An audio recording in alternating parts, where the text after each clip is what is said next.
स्वागत है आपका अपना प्यारा सा यूट्यूब चैनल तनवीर सर पर। आप सभी को मेरा प्यार भरा नमस्कार। दोस्तों, अभी तक हमने आपको जितना भी वीडियो बनाकर दिया है, वीडियो में हमने जो भी सेट पढ़ाया है, वह सभी साइंस से था। किससे था भाई? साइंस से था। और साइंस के जितने भी सेट हमने पढ़ाया, उसमें फिजिक्स, केमिस्ट्री, बायोलॉजी से क्वेश्चन था और लगभग 200 क्वेश्चन उसमें पढ़ाया जा चुका है, बताया जा चुका है। वो वेरी वेरी इंपॉर्टेंट क्वेश्चन रहा है। जितना वेरी वेरी इंपॉर्टेंट क्वेश्चन हमने दिया है, बताया है आपको, उससे कहीं ज़्यादा प्यार आपने हमको दिया है। उम्मीद करता हूँ आप लोग ऐसे ही मुझे प्यार देते रहेंगे। सब्सक्राइब करके प्यार दीजिएगा, मुझे मोटिवेट कीजिएगा और मैं ऐसे ही अच्छा क्वेश्चन आपके लिए ढूंढकर बनाकर लाता रहूँगा। आज है ऑल सब्जेक्ट ऑल क्लास। मतलब ये हुआ, ऑल सब्जेक्ट तो आप समझ ही गए होंगे। सब्जेक्ट मतलब विषय, सभी विषयों से सभी क्लास, यानी कि 1 टू 10 तक, यानी ऑल क्लास तक, ऑल सब्जेक्ट से ये स्टार पॉइंट हमने बनाया है। इसमें ऑप्शन नहीं है, ये टोटल का टोटल स्टार पॉइंट है। और आज के इस वीडियो में 72 स्टार पॉइंट हम लोग पढ़ने वाले हैं। और वह जो स्टार पॉइंट है, उससे ऑब्जेक्टिव टाइप क्वेश्चन पूरा का पूरा बनाया जा सकता है। इसीलिए यहाँ पर हमने एक लिखा भी कि ऑब्जेक्टिव टाइप भी क्वेश्चन है, वहाँ पर बनाया जा सकता है। एक एक स्टार पॉइंट को हम बताएंगे कि कैसे पूछा जा सकता है, उसको क्या क्वेश्चन हो सकता है, क्या आंसर हो सकता है उसका। तो बने रहिए अंत तक, आखिरी तक हमारे वीडियो के साथ में। लेकिन आपसे मैं एक रिक्वेस्ट और करूंगा अभी यहाँ पर, कि आप बिहार के किस जिले से हैं? बिहार में किस जिले से हैं, किस प्रखंड से हैं? ज़रा सा ये कमेंट बॉक्स में आप ज़रूर लिखिएगा कि आप बिहार के किस जिले से हैं, किस प्रखंड से हैं। मुझे बहुत खुशी होगी। पुराने जो हैं वो डायरेक्ट कमेंट बॉक्स में कमेंट करेंगे, नए हैं वो सब्सक्राइब करके कमेंट बॉक्स में कमेंट करेंगे। चलिए हम वीडियो को शुरू करते हैं और देखते हैं कि स्टार पॉइंट का जो है पूरा 72 पॉइंट कितना है। ये 72 पॉइंट जो भी है, ये 100 से ज़्यादा क्वेश्चन यहाँ से इसके द्वारा बनाया जा सकता है। इसके बाद एक दूसरा सेट भी होगा, ये सेट 1 है, एक सेट 2 भी होगा जिसमें भी स्टार पॉइंट भी होगा। और स्टार पॉइंट के लिए सिर्फ 2 सेट ही अभी आपको मिलेगा, बाद में देखा जाएगा। पहला स्टार पॉइंट है, कहता है कुस्तुनतुनिया का पतन। यानी आपसे पूछा जाए कि कुस्तुनतुनिया का पतन कब हुआ, तो 1453 ईस्वी में। कुस्तुनतुनिया का पतन कब हुआ, तो 1453 ईस्वी में। फिर कोलंबस जो है किसका खोज किया, तो कोलंबस के द्वारा जो है अमेरिका की खोज हुई। यानी कोलंबस ने 1492 ईस्वी में अमेरिका की खोज की। आपसे पूछा जाए कि कोलंबस ने अमेरिका की खोज की लेकिन कब, तो 1492 ईस्वी में। फिर वास्को डी गामा जो है भारत कब पहुंचा, तो वास्को डी गामा 1498 ईस्वी में भारत पहुंचा। उसके बाद है भारत में मुगल वंश का शासन किसके द्वारा प्रारंभ किया गया, तो भारत में मुगल वंश का शासन बाबर के द्वारा प्रारंभ किया गया। अब हमारा नेक्स्ट पॉइंट आता है कि पानीपत का प्रथम युद्ध किसका, पानीपत का प्रथम युद्ध बाबर और इब्राहिम लोदी के बीच 1526 ईस्वी में लड़ा गया। यहाँ ध्यान देने वाली बात है कि पानीपत, अगर पूछा जाए कि पानीपत का प्रथम युद्ध किसके बीच लड़ा गया, तो बाबर और इब्राहिम के बीच, यानी बाबर और इब्राहिम लोदी के बीच लड़ा गया। और कब लड़ा गया, तो 1526 ईस्वी में लड़ा गया। और इस युद्ध में इब्राहिम लोदी पराजित हुआ, ये याद रखिएगा। उसके बाद है ताजमहल। ताजमहल मुगल शासक शाहजहां के द्वारा बनाया गया था। ये तो सबको ही जानता है, लेकिन फिर भी याद रखने वाली बात है कि ताजमहल मुगल शासक शाहजहां के द्वारा बनाया गया था। फिर उसके बाद नेक्स्ट पॉइंट कहता है कि सन 1600 ईस्वी में, यानी पूछा जाए कि British east India company, British east India company की स्थापना कब हुई, तो सन 1600 ईस्वी में ब्रिटिश ईस्ट इंडिया कंपनी की स्थापना हुई। अब हमारा नेक्स्ट पॉइंट आता है कि सन 1608 ईस्वी में, कब, सन 1608 ईस्वी में पहला अंग्रेज राजदूत। और पहला अंग्रेज राजदूत कौन था भाई? तो हॉकिंस इंग्लैंड। कौन था? हॉकिंस, यानी पहला राजदूत, अंग्रेज राजदूत हॉकिंस था। और वह कहाँ का? इंग्लैंड के। तो इंग्लैंड के राजा जेम्स प्रथम, इंग्लैंड के राजा जेम्स प्रथम का परिचय पत्र यानी उसका पहचान लेकर के कहाँ आया? तो भारत में आया। और भारत में भी कहाँ आया? तो जहांगीर के दरबार में आया। कब? सन 1608 ईस्वी में पहला अंग्रेज राजदूत हॉकिंस इंग्लैंड के राजा जेम्स प्रथम का परिचय पत्र लेकर भारत में जहांगीर के दरबार में आया। हमारा नेक्स्ट पॉइंट है कि 1707 ईस्वी में औरंगजेब की मृत्यु हुई। यानी पूछा जाए कि औरंगजेब की मृत्यु कब हुई? तो 1707 ईस्वी में औरंगजेब की मृत्यु हुई।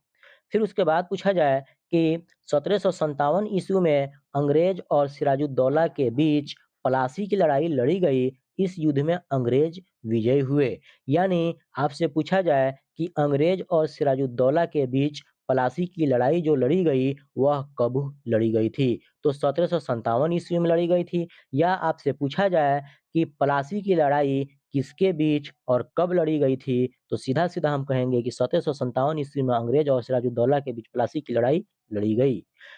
फिर ये भी पूछा जा सकता है कि इस युद्ध में कौन विजयी हुआ? तो इस युद्ध में अंग्रेज विजयी हुए। नेक्स्ट पॉइंट आता है कि बक्सर का युद्ध कब हुआ?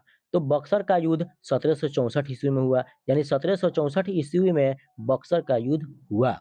अब हमारा नेक्स्ट पॉइंट आता है कि बक्सर का युद्ध जो था, तो बक्सर के युद्ध में भारत की 3 संयुक्त शक्तियाँ, बक्सर युद्ध में भारत की 3 संयुक्त शक्तियाँ, वह कौन-कौन था भाई? तो बंगाल का नवाब मीर कासिम, अवध का नवाब शुजा-उद-दौला और दिल्ली का बादशाह शाह आलम द्वितीय।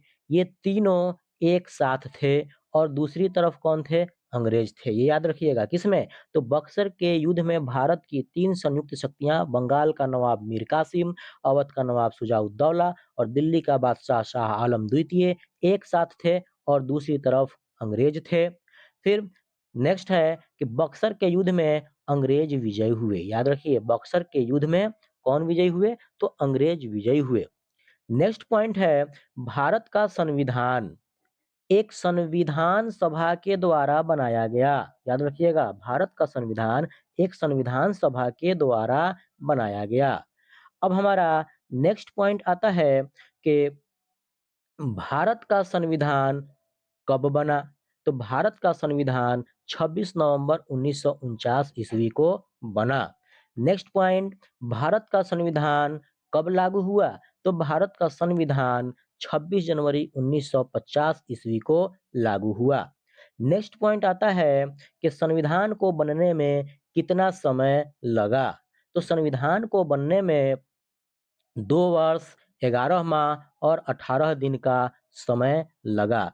संविधान को बनने में 2 वर्ष, 11 माह और 18 दिन का समय लगा। हमारा नेक्स्ट पॉइंट आता है संविधान सभा के अस्थायी अध्यक्ष डॉक्टर सच्चिदानंद सिन्हा थे। नेक्स्ट पॉइंट, संविधान सभा के अस्थायी अध्यक्ष डॉक्टर राजेंद्र प्रसाद थे। चलिए अब हमारा नेक्स्ट क्वेश्चन यानी नेक्स्ट पॉइंट जो है वह क्या है कि संविधान सभा के प्रारूप समिति के अध्यक्ष डॉक्टर भीमराव अंबेडकर थे। नेक्स्ट पॉइंट है आखिरी मुगल बादशाह कौन थे? तो आखिरी मुगल बादशाह बहादुर शाह जफर थे। नेक्स्ट पॉइंट, बिहार के शिक्षा मंत्री कौन है भाई? तो चंद्रशेखर हैं। अभी वर्तमान में बिहार के शिक्षा मंत्री चंद्रशेखर हैं। यह क्या है? वर्तमान में, मतलब अभी शिक्षा मंत्री चंद्रशेखर हैं।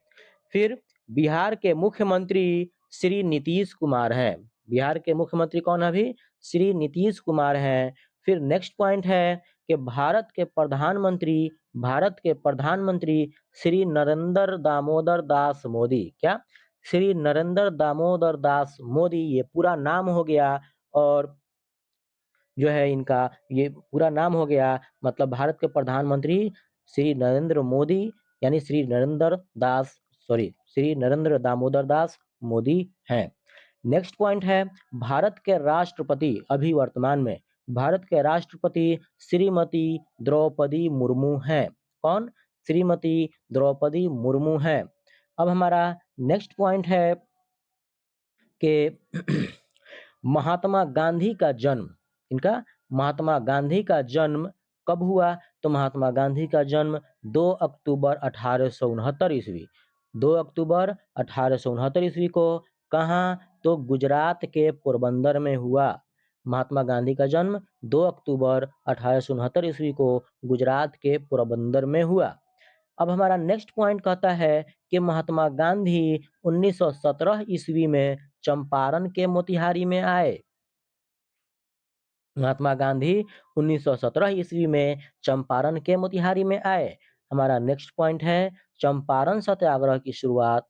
क्या? चंपारण सत्याग्रह की शुरुआत कब हुई? तो चंपारण सत्याग्रह की शुरुआत 1917 ईस्वी में हुई। फिर नेक्स्ट पॉइंट है कि भारत कब स्वतंत्र हुआ? तो भारत 15 अगस्त 1947 ईस्वी को स्वतंत्र हुआ। कब?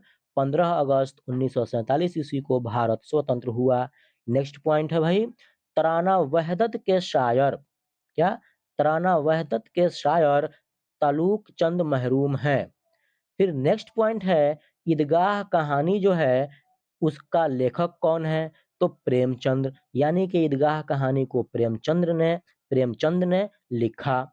अब हमारा नेक्स्ट पॉइंट है कि बुलबुले हिंद, क्या कहता है भाई? बुलबुले हिंद, बुलबुले हिंद किसको कहा जाता है? तो बुलबुले हिंद के लक़ब से सरोजिनी नायडू को नवाजा गया। किसको भाई? सरोजिनी नायडू को नवाजा गया, यानी कि सरोजिनी नायडू को बुलबुले हिंद कहा जाता है। नेक्स्ट पॉइंट है सरोजिनी नायडू ने अंग्रेजी जबान में शायरी की, यानी सरोजिनी नायडू ने किस जबान में शायरी की? तो अंग्रेजी जबान में शायरी की। नेक्स्ट पॉइंट सरोजिनी नायडू की पैदाइश कहाँ पे हुई और कब हुई? तो सरोजिनी नायडू की पैदाइश हैदराबाद में 1879 ईस्वी में हुआ था। याद रखिएगा सरोजिनी नायडू की पैदाइश हैदराबाद में 1879 ईस्वी में हुआ था। हमारा नेक्स्ट पॉइंट है सरोजिनी नायडू सियासी शख्सियत की हामिल थी। सरोजिनी नायडू कहाँ किसकी हामिल थी? तो सियासी शख्सियत की हामिल थी। अब नेक्स्ट पॉइंट है कि सरोजिनी नायडू की वफात कब हुआ भाई? 1949 ईस्वी में हुआ। सरोजिनी नायडू की वफात, वफात का मतलब मौत नहीं, डेथ। तो सरोजिनी नायडू की वफात 1949 ईस्वी में हुआ। अब हमारा नेक्स्ट पॉइंट है, पॉइंट देखते हैं भाई क्या है कि चाचा छक्कन ड्रामा है उसको किसने लिखा? तो चाचा छक्कन ड्रामा इम्तियाज अली ताज ने लिखी। चाचा छक्कन ड्रामा इम्तियाज अली ताज ने लिखी। हमारा नेक्स्ट पॉइंट है कि आदमी नामा नज्म के शायर कौन हैं? तो आदमी नामा नज्म के शायर नजीर अकबर आबादी हैं। आदमी नामा नज्म के शायर नजीर अकबर आबादी हैं। चलिए अब हमारा नेक्स्ट पॉइंट है कि अजंता और एलोरा के गार, अजंता और एलोरा के गार, गार का मतलब होता है गुफा, याद रखिएगा। अजंता और एलोरा के गार को बौद्ध धर्म के मानने वालों ने बनवाया। यानी क्वेश्चन पूछा जा सकता है कि अजंता और एलोरा के गार को किसने बनवाया? तो अजंता और एलोरा के गार यानी गुफा को बौद्ध धर्म के मानने वालों ने बनवाया। अब हमारा नेक्स्ट पॉइंट कहता है कि काबुली वाला, एक काबुली वाला कहानी आप पढ़े होंगे तो उसके लेखक कौन है, राइटर कौन है? तो काबुली वाला कहानी रविंद्रनाथ टैगोर ने लिखी। काबुली वाला कहानी रविंद्रनाथ टैगोर ने लिखी।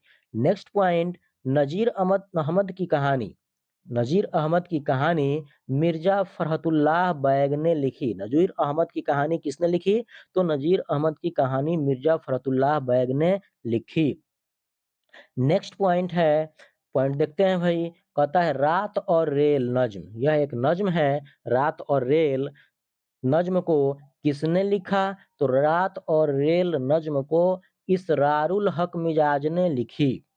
फिर नेक्स्ट पॉइंट है कि मजमून, उर्दू जबान के मजमून निगार कौन है भाई? मजमून उर्दू ज़बान के मजमून निगार कौन है? तो मजमून उर्दू ज़बान के मजमून निगार इसरारुल हक मिजाज हैं। क्या? इसरारुल हक मिजाज हैं। नेक्स्ट पॉइंट क्या कहता है कि काहिली मजमून को क्या? काहिली मजमून को किसने लिखा? तो सर सैयद अहमद खान ने लिखा। काहिली मजमून को सर सैयद अहमद खान ने लिखा। अब हमारा नेक्स्ट पॉइंट कहता है कि मशहूर बंगला तसनीफ गीतांजलि के खालिक रविंद्रनाथ टैगोर हैं। मतलब मशहूर बंगला तसनीफ गीतांजलि जो है इसके खालिक मतलब इसको किसने लिखा? तो रविंद्रनाथ टैगोर ने लिखा। मशहूर बंगला तसनीफ गीतांजलि के खालिक कौन है? तो रविंद्रनाथ टैगोर हैं। नेक्स्ट पॉइंट है कि गीतांजलि को नोबेल प्राइज अवार्ड से नवाजा गया। तो अब क्वेश्चन पूछा जा सकता है आपसे कि गीतांजलि को कौन से अवार्ड से नवाजा गया? तो बोलेंगे हम कि गीतांजलि को नोबेल प्राइज अवार्ड से नवाजा गया। अब हमारा नेक्स्ट क्वेश्चन है यानी नेक्स्ट पॉइंट है, पॉइंट देखिएगा, कहता है शांति निकेतन। शांति निकेतन के बानी कौन है भाई? तो शांति निकेतन के बानी रविंद्रनाथ टैगोर हैं। नेक्स्ट पॉइंट है चांद और तारे नज्म को किसने लिखा? चांद और तारे नज्म को किसने लिखा? तो चांद और तारे नज्म को अल्लामा इकबाल ने लिखा। नेक्स्ट पॉइंट कहता है कि बेगम हजरत महल का असल नाम क्या था? क्या? बेगम हजरत महल का असल नाम मोहम्मदी बेगम था। बेगम हजरत महल का असल नाम मोहम्मदी बेगम था। नेक्स्ट पॉइंट पर ध्यान देंगे कि आखिरी मुगल बादशाह कौन थे? तो आखिरी मुगल बादशाह बहादुर शाह जफर थे। ये याद रखिएगा, आखिरी मुगल बादशाह बहादुर शाह जफर थे। नेक्स्ट पॉइंट है गुरु नानक जो थे वह किस मजहब के मानने वाले थे? तो गुरु नानक सिख मजहब के मानने वाले थे। गुरु नानक सिख मजहब के मानने वाले थे। नेक्स्ट पॉइंट है नोबेल प्राइज को किसने जारी किया? नोबेल प्राइज को किसने जारी किया? तो डॉक्टर अल्फ्रेड नोबल ने जारी किया। नोबेल प्राइज को डॉक्टर अल्फ्रेड नोबल ने जारी किया। नेक्स्ट पॉइंट है कि एक कंप्यूटर को कितने हिस्सों में बांटा जा सकता है? एक कंप्यूटर को कितने हिस्सों में बांटा जा सकता है? तो भाई एक कंप्यूटर को 5 हिस्सों में बांटा जा सकता है। अब हमारा नेक्स्ट पॉइंट देखते हैं। नेक्स्ट पॉइंट क्या कहता है कि अमीर खुसरो क्या कहता है? अमीर खुसरो 1253 ईस्वी में उत्तर प्रदेश में पैदा हुए। यानी अमीर खुसरो जो थे वह कब और कहाँ पैदा हुए? तो अमीर खुसरो 1253 ईस्वी में उत्तर प्रदेश में पैदा हुए। नेक्स्ट पॉइंट है, कहता है कि बीबी फातिमा क्या? बीबी फातिमा कौन थी? क्वेश्चन है, क्वेश्चन पूछा जा सकता है आपसे कि बीबी फातिमा कौन थी? तो बीबी फातिमा हजरत मोहम्मद सल्लल्लाहु अलैहि वसल्लम की साहबजादी थी। ये याद रखिएगा, बीबी फातिमा हजरत मोहम्मद सल्लल्लाहु अलैहि वसल्लम की साहबजादी थी। नेक्स्ट पॉइंट है कि हजरत इमाम हुसैन कौन थे? हजरत इमाम हुसैन कौन थे? तो हजरत इमाम हुसैन हजरत फातिमा के बेटे थे। याद रखिएगा हमेशा कि हजरत इमाम हुसैन हजरत फातिमा के बेटे थे। नेक्स्ट पॉइंट है लाल किला कब बना? तो लाल किला 1638 ईस्वी में बना। नेक्स्ट पॉइंट कहता है कि लाल किला को किसने बनवाया भाई? लाल किला को किसने बनवाया? तो लाल किला को शाहजहां ने बनवाया। फिर नेक्स्ट पॉइंट है कि लाल किला की पूरी इमारत जो है वह किससे बनी हुई है? मतलब कौन से पत्थर से बनी हुई है? तो लाल किला की पूरी इमारत सुर्ख पत्थर की बनी हुई है। लाल किला की पूरी इमारत सुर्ख पत्थर की बनी हुई है। लाल पत्थर की बनी हुई है। सुर्ख मतलब लाल होता है। चलिए अब नेक्स्ट पॉइंट पॉइंट देखते हैं क्या कहता है कि आज़ादी की जंग कब शुरू हुई? आज़ादी की जंग 1857 ईस्वी में शुरू हुई। कब? आज़ादी की जंग 1857 ईस्वी में शुरू हुई। अब हमारा नेक्स्ट पॉइंट है कि आज़ादी की लड़ाई कहाँ से शुरू हुई? वह 1857 ईस्वी में तो शुरू हुई, है ना? तो 1857 ईस्वी में शुरू होने के बाद वह कहाँ से शुरू हुई? तो आज़ादी की लड़ाई मेरठ से शुरू हुई। कहाँ से शुरू हुई? मेरठ से शुरू हुई। आज़ादी की लड़ाई मेरठ से शुरू हुई। आज़ादी की लड़ाई मेरठ से शुरू हुई। अब हमारा फिर नेक्स्ट पॉइंट है कि आज़ादी की लड़ाई किनके खिलाफ लड़ी गई? आज़ादी की लड़ाई किनके खिलाफ लड़ी गई? तो अंग्रेजों के खिलाफ लड़ी गई। तो आज़ादी की लड़ाई अंग्रेजों के खिलाफ लड़ी गई। अब हमारा नेक्स्ट पॉइंट कहता है कि स्वराज हमारा पैदाइशी हक है। क्या कहता है भाई? कि स्वराज हमारा पैदाइशी हक है। मतलब आप सुने होंगे एक नारा कि स्वराज हमारा जन्मसिद्ध अधिकार है। पैदाइशी हक का मतलब यही कि जन्मसिद्ध अधिकार है। तो स्वराज हमारा पैदाइशी हक है। यह नारा किसने दिया? तो यह नारा बाल गंगाधर तिलक ने दिया। चलिए अब हमारा नेक्स्ट क्वेश्चन है। नेक्स्ट क्वेश्चन का मतलब नेक्स्ट पॉइंट है और पॉइंट से ही क्वेश्चन बनता है कि अली बरादरान ने क्या चलाया? तो अली बरादरान ने तहरीके खिलाफत को चलाया। नेक्स्ट पॉइंट है कि हिंदुस्तान क्या? हिंदुस्तान कब आज़ाद हुआ भाई? तो 15 अगस्त 1947 ईस्वी को आज़ाद हुआ, यानी स्वतंत्र हुआ। हिंदुस्तान 15 अगस्त 1947 ईस्वी को आज़ाद हुआ। चलिए अब नेक्स्ट पॉइंट देखते हैं कि कहता है पहला नंबर यहाँ का अभी नेक्स्ट पॉइंट, गुरु नानक सिख मजहब के मानने वाले थे। ये पॉइंट पहले भी आ चुका है कि गुरु नानक सिख मजहब के मानने वाले थे। अब चलिए यहाँ पर नेक्स्ट पॉइंट की तरफ बढ़ते हैं कि दुनिया का सबसे ऊंचा कद वाला जानवर कौन है? दुनिया का सबसे ऊंचा कद वाला जानवर जिराफ है भाई। फिर नेक्स्ट पॉइंट है कि कलीम अजमल खान कौन? कलीम अजमल खान क्या थे भाई? तो एक तबीब थे। क्या?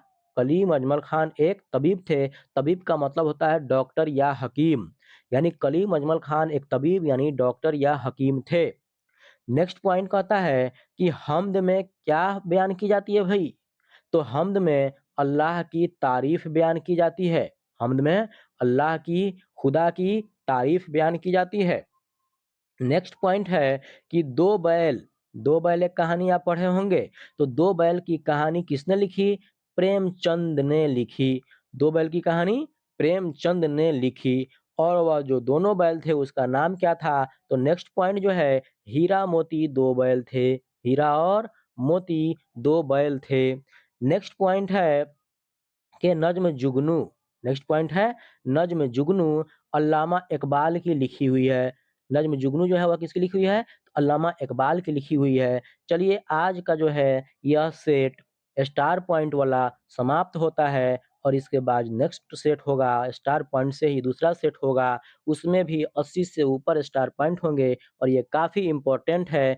इसलिए एक बात का और ख़्याल रखिएगा, आप हमारे चैनल पे नए हैं तो प्लीज़ इसको सब्सक्राइब कीजिएगा, बेल आइकन पे प्रेस कीजिएगा और एक प्यारा सा कमेंट कीजिएगा। और एक बात और कि आप कहाँ से हैं, किस जिला से हैं बिहार के, वह जगह का नाम कमेंट में ज़रूर कीजिएगा, मुझे अच्छा लगेगा। और वीडियो आखिरी तक देखने के लिए आपका बहुत-बहुत धन्यवाद।